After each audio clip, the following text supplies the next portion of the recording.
guys, ShadMD here. Cool video today. This is my first Les Paul. So this guitar and I have a lot of history. I got this back in 2005, brand new, when I was just a teenager. So I've been with this for quite a few years. I guess you could say this guitar's been with me. Unfortunately, last couple of years, it spent most of its time sitting in a case underneath my bed in my parents' house, who live quite far away, and just wasn't getting played. You know, I got other guitars, kind of moved on. Only reason I didn't sell it was because of the sentimental value, but you know what? I thought the guitar really should be played, and it was just kind of sad to leave it there. So I thought, if I'm not going to sell it, let me mod it. So I had them bring this guitar back, and I thought I'd do a video just documenting a little story of how I got it, what condition it's in now, and then that way if we do any mods, we can compare it.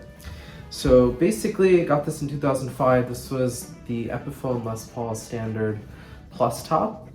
It's in transparent amber, and the reason I wanted a Les Paul was because of Jimmy Page, and I might have mentioned in my other video, I'm a big Jimmy Page fan, and I was especially so in my early teens when I was just learning to play guitar, and I had like every Led Zeppelin album. I was just learning a bunch of songs from all of them basically, as much as I could.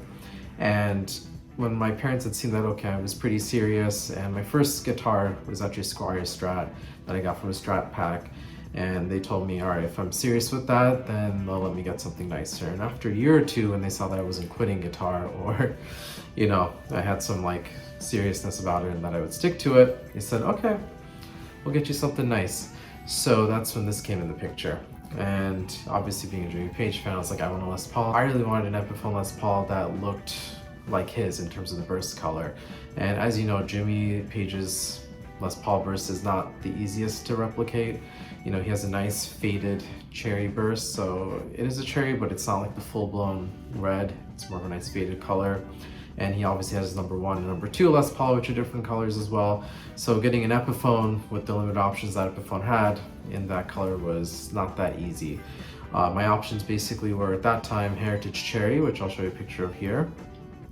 And I had the Tobacco Burst, which is here, and the Transparent Amber, which is here. And funny enough, you'll notice that this Transparent Amber you see in the photo is like a banana yellow, nothing like the one that I got. I actually didn't even know that Transparent Amber could look the way mine did. I imagined it would be this yellow. So I was like, oh, well, I guess I can't really get an Epiphone that looks just like Jimmy's, but I'll get the closest thing that I can, which I thought would be Heritage, but again, you know, it's like a bright, almost clown burst. It didn't quite look like his nice faded one, but that's the best I thought I could do. So that was my plan.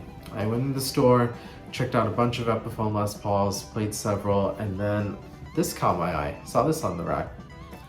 If you notice, this was listed as Transparent Amber, but it's not like the banana yellow I showed in the catalog. This is like a nice darker orange burst almost. You can see like orange on the outer perimeter, and then fades to a nice lighter yellow in the center.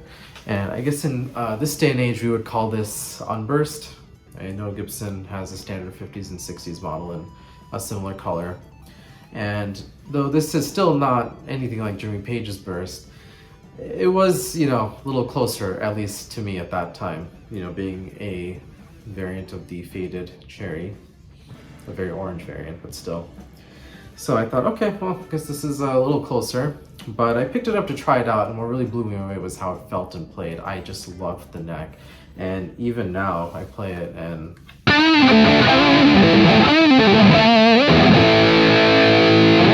it's just super, like, it plays itself. I mean, super slinky, super fast neck, nice and slim, and it just felt right in my hands, and it still does, and that's why I brought it home.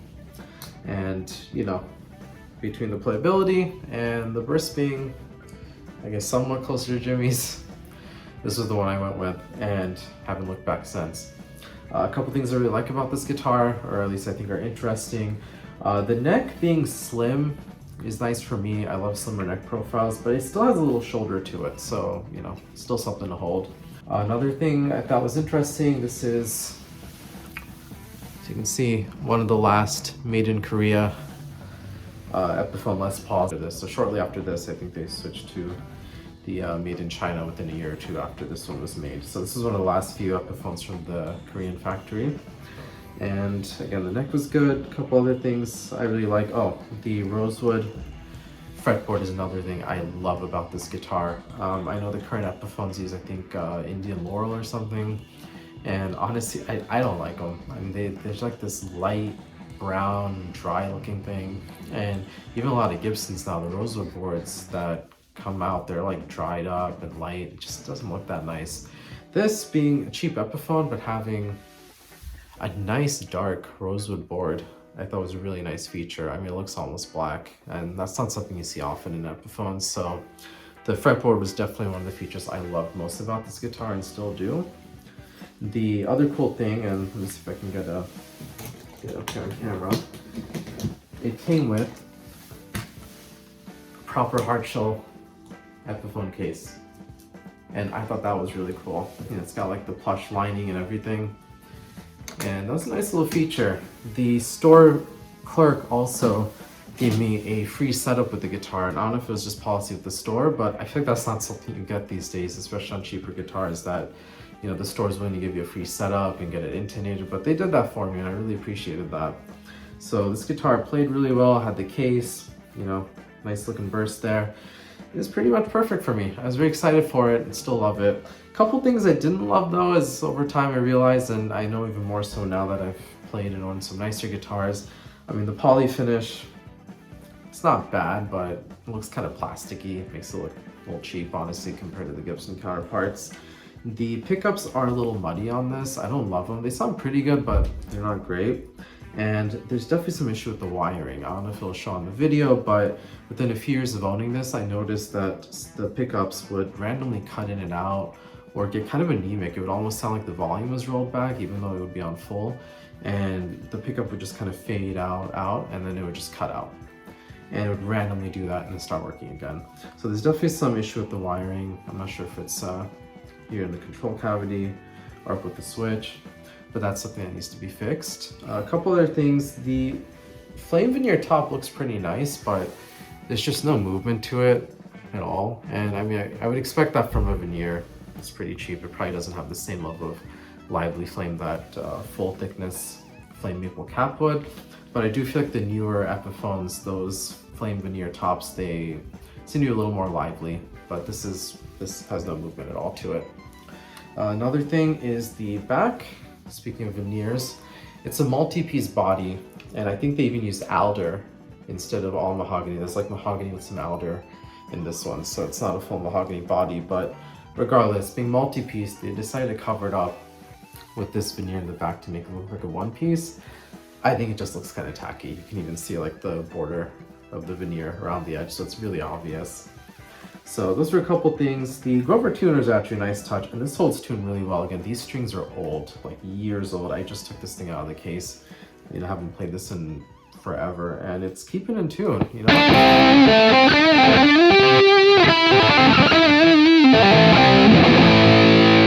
And you know, it's playing great, honestly, for the age that it is and the condition it's in. So I think that's really nice. It's also really due for a cleaning. I'll put a close up here, but you'll see the fretboard is just really dirty. The frets themselves are kind of like rusted out and green. It's just gunk all over the board. Again, teenage me was not the best at taking care of these. Much better about it now. But it's definitely due for a fret polish and fretboard cleanup. And that's pretty much it. So a couple things I want to hopefully do with this guitar. You know, the wiring obviously isn't working the best, so I'm hoping to put in a 50s style wiring harness, maybe even a phase switch, which I really want to get in a Les Paul. I'm going to put an upgraded control switch there, upgrade the pickups for sure. And those are the main ones. I think I'm changing the plastics out for black ones just because I think it would look really nice with this darker fretboard and this light burst. And definitely going to be cleaning up the entire fretboard, polishing the frets up, all that, getting it intonated and set up again. And I think it'll be pretty much set. My hope is just to, you know, get it back in my stable and playing. You know, it's a shame. I don't think any guitar should just be sitting there unplayed. So give it a second life. Anyways, let's hear some tones and then play out. Here we go.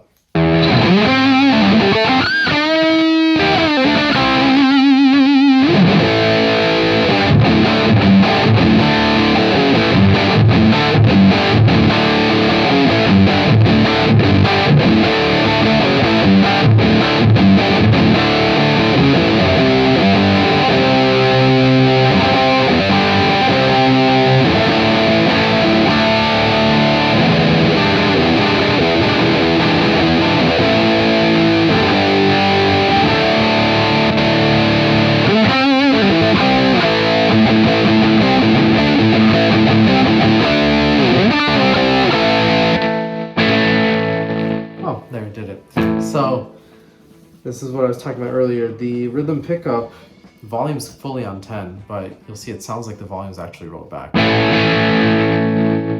It's kind of like anemic. It sounds like the volume's rolled back, but again, it's on 10.